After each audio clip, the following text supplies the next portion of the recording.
Marx, dans son livre Le Capital, tome 1, analyse la société capitaliste.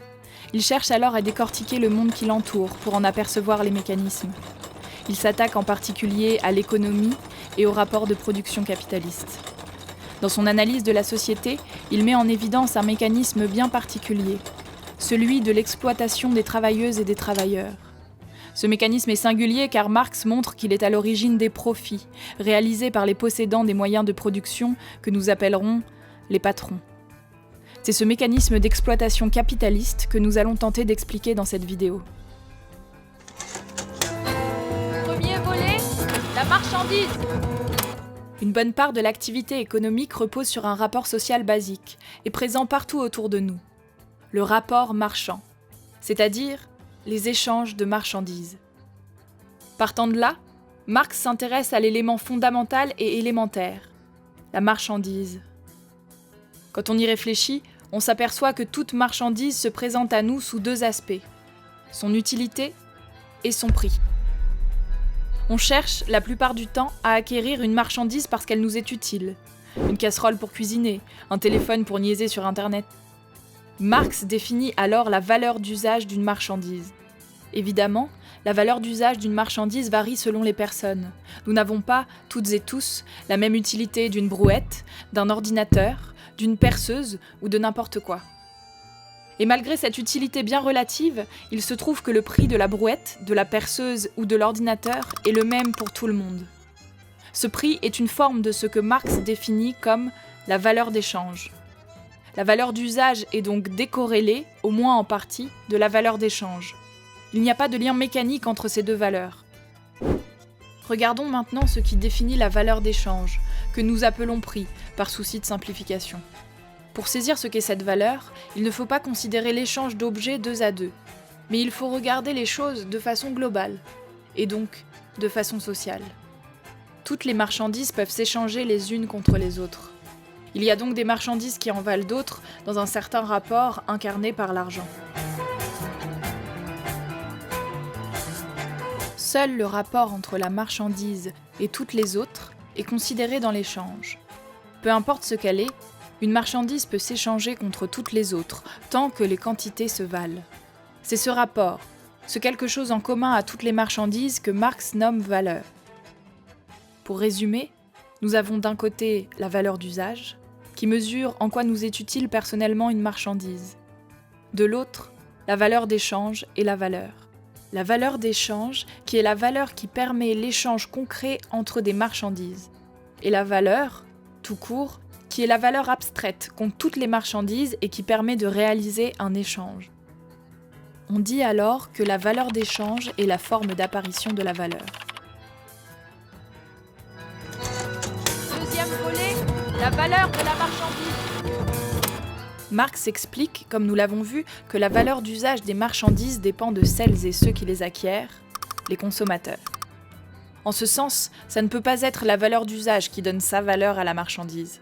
Il explique alors que ce qu'il y a de fondamentalement commun à toutes les marchandises, c'est qu'elles sont produites par du travail humain. De l'extraction de matières premières, à la couture, en passant par le développement de logiciels, toute marchandise qui s'échange est produite par le travail humain. Marx distingue alors deux aspects du travail. Le travail concret, le travail abstrait. Pourtant, il ne s'agit pas là de deux types de travail différents. Il s'agit du même travail vu sous deux aspects. D'un côté, on a le travail concret. C'est le travail productif d'une personne qui produit de la valeur d'usage. De l'autre côté, on a le travail abstrait, qui est le même travail productif, mais qui produit de la valeur tout court. Ainsi, nous dit Marx, la valeur d'une marchandise se mesure par la quantité de temps de travail abstrait dépensé pour sa production. Il ne s'agit pas du temps de travail dépensé par un travailleur ou une travailleuse particulière, auquel cas une marchandise aurait d'autant plus de valeur que son producteur serait plus lent ou malhabile, mais du temps de travail socialement nécessaire à la production de cette marchandise. Disons, du temps moyen de production. Qu'appelle-t-on temps de travail socialement nécessaire ? Le travail abstrait est une réalité sociale. On considère le temps de travail moyen nécessaire, dans une période particulière, avec des normes sociales particulières, dépendant par exemple de la richesse du pays, et des acquis sociaux arrachés par les travailleurs et les travailleuses. La prise en compte de cette réalité sociale est une des grandes forces de la théorie de Marx. Il s'agit donc ici du concept de valeur-travail. On peut noter que cette conception est dans la continuité des théories de Smith et de Ricardo, deux économistes dits classiques qui sont des fondateurs du libéralisme économique. Là où l'analyse de Marx diffère de ces deux économistes, c'est dans la notion de valeur du travail que nous allons maintenant aborder. Troisième volet, la force de travail. On peut constater chaque jour que les patrons, les capitalistes, n'échangent pas pour échanger. Ils cherchent à s'enrichir. Les milliards de profits réalisés tous les ans par les grandes entreprises comme Total avec plus de 6 milliards de profits en 2016, ou McDonald's avec 4,76 milliards en sont de bons exemples. Or, pour s'enrichir, il faut une création de valeur. Marx met en évidence que c'est par l'exploitation des travailleuses et des travailleurs que cette création de valeur est possible. Il relève la place centrale d'une marchandise bien particulière, la force de travail. C'est sur cette marchandise que repose le mécanisme d'exploitation capitaliste. Tout d'abord, définissons-la. La force de travail est le résumé de toutes les capacités physiques et intellectuelles qui existent dans la corporéité, la personnalité vivante d'un être humain et qu'il met en mouvement chaque fois qu'il produit des valeurs d'usage d'une espèce quelconque.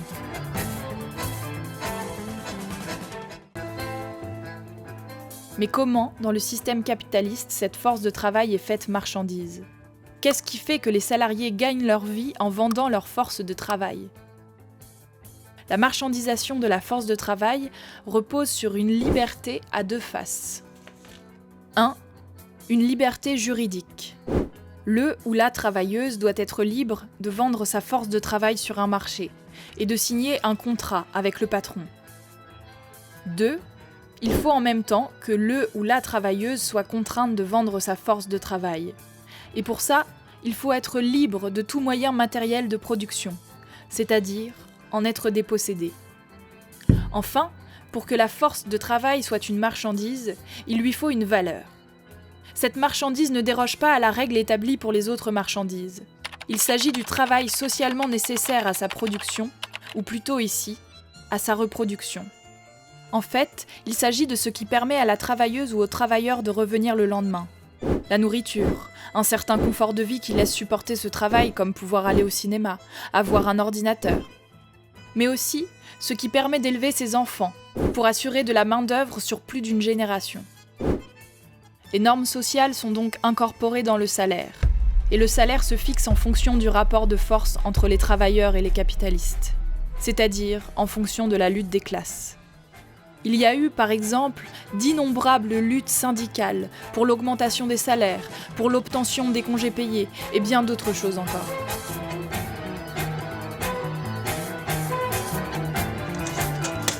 Quatrième volet, l'exploitation. Maintenant que nous avons sous la main tous ces concepts, nous allons pouvoir comprendre d'où provient l'exploitation. Nous avons dit que le capitaliste, le patron, cherche à générer de la valeur. Si on schématise, le capitaliste acquiert de la matière première, des machines, et il emploie des salariés qui produisent de nouvelles marchandises. Il va alors échanger la nouvelle marchandise contre de l'argent. La question est donc de savoir comment est produite cette valeur supplémentaire, grâce à laquelle le patron s'enrichit. On parle alors de plus-value. Et l'analyse de Marx met en lumière que cette plus-value est générée sur le dos des salariés. En effet, la valeur des matières premières se transmet intégralement dans la marchandise finale, à laquelle on ajoute l'usure des machines ou leur amortissement. L'autre source de valeur est donc le travail humain. Pour dégager une plus-value durant la chaîne de production, il faut donc que la valeur produite par une journée de travail d'un ou d'une salariée soit plus élevée que son salaire journalier, c'est-à-dire la valeur de sa force de travail journalière. Or, nous avons vu que la valeur de la force de travail est déterminée par le travail socialement nécessaire à sa reproduction, donc en partie, indépendamment de ce que le ou la salarié peut produire dans une journée. Pour faire simple, si le ou la salarié produit 2 perceuses dans sa journée, il faut que la valeur de ces 2 perceuses, leur prix de vente, soit supérieure au salaire journalier de la ou du salarié. Ce raisonnement est valable non pas individuellement sur tel ou tel salarié, mais en moyenne, autrement dit, de façon sociale. C'est ce mécanisme-là qui est au centre du capitalisme et que Marx appelle l'exploitation.